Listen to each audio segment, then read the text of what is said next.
Mga idol, okay, so magandang morning na kasi alas 12 na mga idol at kakatapos lang natin maghanap buhay para mag-live sa usaping pangkalusugan doon sa ibang platform mga idol at nagbahagi tayo kung paano ngayon pagalingin yung iba't ibang sakit na hindi kailangan gumamit ng maintenance gamit ang herbal, natural as gagawa ng superfood at marami pang iba. So sana mga idol mapasyalan nyo ako, no? Nutritech mga idol yung pangalan po nun, okay, doon sa isang platform na nagla-live tayo. And ito mga idol, pinasyalan ko yung sisi ko bago ako matulog. Ito yung nadatnan ko ngayon mga idol, okay, so yun. Ayan na mga idol, ang ganda ng kusot na ginamit ko pero ngayon mga idol, na-enjoy nila, kinaskas nila mga idol at yun, ayan po yung ganap, yan po yung actual. Then medyo mainit yung loob kasi still until now di ko pa napapalitan talaga yung pinakapintuan. Yan mga idol. Pero ngayon mga idol umaambon ngayon at tuloy-tuloy yung ulan, ambon, ganon dito sa area namin. Ubos mga idol yung inumin nila. So syempre sa sobrang init, okay, iinom sila ng inom. Naubos na nila. O ngayon bago ko matulog mga idol, bigyan natin, linisin natin yung patungan ng inuman. At yan mga idol, doon nakalagay yan, nalaglag na. Tahimik naman sila, hindi naman sila lumalapit sa akin. Ibig sabihin mga idol, busog at malalaki naman yung butchi nila. Kaya alam mga idol, pagdating ng mga alas 3 mamaya to, mag-iingay na to.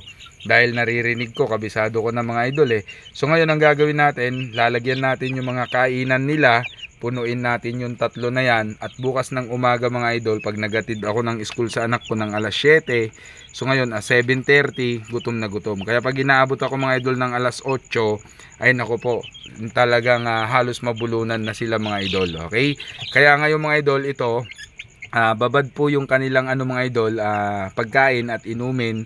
Then nakailaw tayo. Ang ilaw mga idol, dahil nga po kulob na kulob, sobrang dami, mainit yung singay ng katawan, LED po yung ginagamit ko dyan. O ngayon mga idol, matutulog na yan at hinihingal nga po sila. Kaya nagbibigay ako mga idol ng more on electrolytes. Kaya yung kulay po ng inumin, ganyan po. So ang ginagamit ko dyan is Vitamin Pro Powder, Progen C at yung Multilight. Tapos alternate nun, sunod nun ay yung plain water na. Then minsan mga idol ay yung superfood, yung tinitimpla ko ng mga fresh na dahon ng malunggay, kamote, saluyot. Ayan na mga idol, at tumulan na. Okay, at ito mga idol, nilalagyan ko kasi dito mga idol ng ang tawag na ito, payong. Ayan mga idol, no? At kung makikita nyo po, yan, tumutunog na mga idol at umaambon na naman. Okay, kasi para hindi ako mabasa pag nagbablog tayo, nag-live ako dito nung nakaraan mga idol, para at least komportable tayo. Okay, so in-update ko lang kayo mga idol sa mga gising para makita nyo po yung ganap. At ito yung isa mga idol na dini-daily update natin para mapatunayan natin mga idol na kaya naman nating gawin na hindi magkasakit ng mga sisiw. From day old hanggang paglaki, kaya naman talaga. Okay, kailangan lang komportable lang sila mga idol. Sa akin nga mainit pa yan hinihingal pa. Pero ang mahalaga, umiinom naman sila ng electrolytes. Okay, mas maganda kung hindi sana sila hinihingal. Okay, so ngayon mga idol, basta malinis lang po yung pakainan, patukaan. At yan, makita nyo, madumi yan mga idol. Hindi ko po nilinis para makita po ng actual din talaga. Okay, ngayon ang maganda dito mga idol, isipin nyo, halimbawa dun sa mga hindi nagbablog, sa mga nag-aalaga ng mga models natin, mga sisiw, sa mga nagbi-breed na hindi nagbablog, isipin nyo mga idol na laging may bisitang darating. Para kahit tinatamad ka, ayaw mo, gagawin mo kasi may bisitang darating. Okay, so yun mga idol, no, basta panatilihin nyo lang. Kumbaga mas maganda na wag natin gawin ang isang bagay para sa ibang tao, gawin natin yan para sa atin. Kasi mga idol, gagastusan mo yan eh. Imagine nyo, gagastusan nyo yan, oras, panahon, pagod. Talagang dapat ito doon na natin. Okay, hindi man sa pagyayabang mga idol, syempre kung paano, ang sarap sa pakiramdam yung makita mo yung tindig ng mga sisi mo na ganito. Ayan, di ba? Yung makita mo na healthy lahat. At imagine nyo, laking challenge nito mga idol. Tingnan nyo po yan, ang liit 5 bats yan. Pero ngayon mga idol, nakakasabay lahat. Okay, so ito mga idol, isa pa pala, isang buwan na sila kahapon kasi September 5 na ngayon eh. Ito mga idol ay August 4 born. September 4 kahapon, 1 month na. So ngayon ang kakainin niyan mga idol yung pang 1 month pa rin. Pero pupurgahin natin bukas mga idol. Hindi natin bukas. Pupunduhan muna natin to ng pang anti-stress, okay? Tapos mga idol, tsaka natin purgahin. Magchi-change feeding sana tayo, kaya lang alanganin. Ang laki mga idol, tignan nyo. Oh, ang laki ng 1 month, di ba mga idol? Oh, ayan, natatlo yan nakanawa yon. 1 month yan. Ito naman mga idol, magwa 1 month tong mga to sa September 10 naman na mag 1 month to. Okay? So yung iba mga idol ay to. Ito, yan. Okay, sa 14 naman yan mag 1 month mga idol. Yan mga ganyang size. Okay, pati yun. Yan, okay, yan. Okay, ito mga idol, ayan, ano yan sa 10 yan mga idol, okay? So ngayon kung makikita nyo mga idol, lahat sila nakakasabay. Pati yung maliliit, ayan mga idol, oh, di ba? Okay, so basta mga idol, malinis lang. Ito malinis to mga idol, palit ako ng palit niyan tuwing hapon mga idol.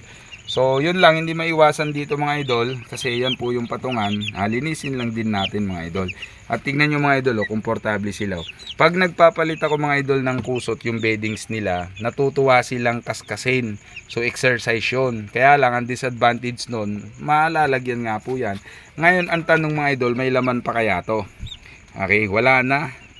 Ayan mga idol, oh, wala na po. Okay, taktak natin. Oh, wala na po. Oh, yun, wala na. Okay, oh, wala na. Ubos na mga idol, wala na talaga, oh. Okay, tapos mga idol, ayan, may mga droppings, oh, may disadvantage yan. Kaya lang, matanggal yan. Baka tukain pa. Tanggalin na natin mga idol. So, yung isa naman, check natin mga idol, yung isa.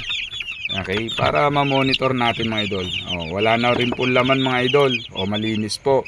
Walang droppings. Lalagyan natin yan mga idol ng patuka po. Okay, so ito kaya yung nalaglag. Oh, mayroon siyang droppings mga idol. Oh, hindi na natin itatapon diyan. Dito na lang sa labas. Okay, so yan mga idol, kailangan matanggal muna natin yung mga dikit na yan kasi may droppings yan. Pag nakain na sisiw, dyan na magsisimula yan. Kasi halimbawa ito yung nakakain. So ngayon mga idol, siya po yung unti-unting bababa immune system niyan. Ngayon pagka hindi kinaya, nagmultiple yung ganong pumasok sa katawan niya, kung bad bacteria man yan, nagmultiple, siya na yung carrier. Hahawaan niya na lahat yan. Kaya dapat mga idol, pare-parehas sila na palakas ng palakas yung katawan para walang maging carrier, para walang maghawa-hawa. So katulad dito mga idol, kung titignan nyo po, ang laking challenge nito kasi 5 batch to So ngayon mga idol, yan po una ang hirap dyan, yung pagsasama-samay mo kasi may alpha dyan Buti nga mga idol, hindi pa talaga lumalabas yung pagiging alpha nila. Okay, kasi ang una nung dati nung ito yung tatlo, nung pinasok ko tong mga to, ngayon mga idol, ayaw ng mga malalaki. Ang ginawa ko lang mga idol, kailangan lang natin gawan ng paraan na unti-unti na maging maging panatag sila sa isa't isa. So yun, hanggang nakuha natin mga idol, no? Okay. So yan mga idol, tignan nyo, ang sarap sa pakiramdam mo. Ito mga idol, mailap to. Akala nyo maamo po yan, nabibidyo ang ganyan. Pero pagka huhuliin mo yan, naku, swerte mo pag nakahuli ka dyan ng hindi umiyak. Kasi lahat yan mga idol, nakapreserve yan sa akin na hindi ko talaga sila hinahawakan literal. Hanggat maaari. Okay? So ngayon, para kumbaga mga idol, hindi po sila nai-stress, hindi nagagambala yung kanilang paglaki. Basta dire-diretso lang mga idol. Okay? So, mas maganda pa nga sana mga idol kung yung brooder natin mas maluwag. Hiwalay sana yung tulugan, hiwalay yung kainan. Para pag nililinis natin to, hindi sila kumbaga na bubulabog. Okay? Pero may maganda at pangit talaga lahat. Tignan nyo mga idol, ang ganda ng tindig. Ayan diba? Nakakatuwa. Ang ganda ng tindig niya. Sweater kasi mga idol to over sa gold natin. Okay? Ito Peruvian yan mga idol. Basta lahat ng itim na ganyan na magiging gold, Peruvian yan mga idol. Okay? So marami yan. Okay? Magkakapatid sa ama, magkakaibang nanay. Ayan mga idol, no? Marami yan. Yung Peruvian. Meron din ako dito sa baba mismo. Dito sa baba. Okay? Andyan yung ating month old mga idol. Kaya lang di natin mailawan kasi walang ilaw doon. Pag pumasok lamok, kakagatin. Dito kasi pag pumasok lamok, tinutuka nila. Okay, so hanggang dito na lang mga idol. At bibigyan ko ng patuka. Lumakas na po yung ulan. At pupunuin ko ulit ito. Plain water na po yung ibibigay ko mga idol. Alternate kasi meron na po yan, mix yan. So plain water naman hanggang umaga na. Tapos pagdating ng umaga, maubos nila yon, magtitimpla naman tayo ng mga dahon ng mga fresh. Malunggay, kamote, saluyot, sili at ampalaya. So yon, hilaw yon mga idol. Yun naman po yung tinitimpla ko dyan. Okay? So yan lang muna yung update mga idol. At kanina pa ako kinakagat ng lamok dito. Ayan, may mga lamok. Ayan lang muna yung update. Masakit na po yung kagat ng lamok sa akin sa paa. Okay, so maraming salamat po sa inyo. At yan po yung isang patunay na naman. At na-update ko kayo kahit gabing-gabi na. At umulan na talaga mga idol, no? Ayan, no, naririnig nyo po. Ayan, no, tumutulo mga idol. Okay, so umulan na. At matutuwa na naman yung ating mga halaman dyan. Okay, kaya lang madilim na mga idol. Okay, so ayusin ko na mga idol at bukas ulit abangan nyo yung mga update natin at yung mga papadalhan natin mga idol ng ating testos.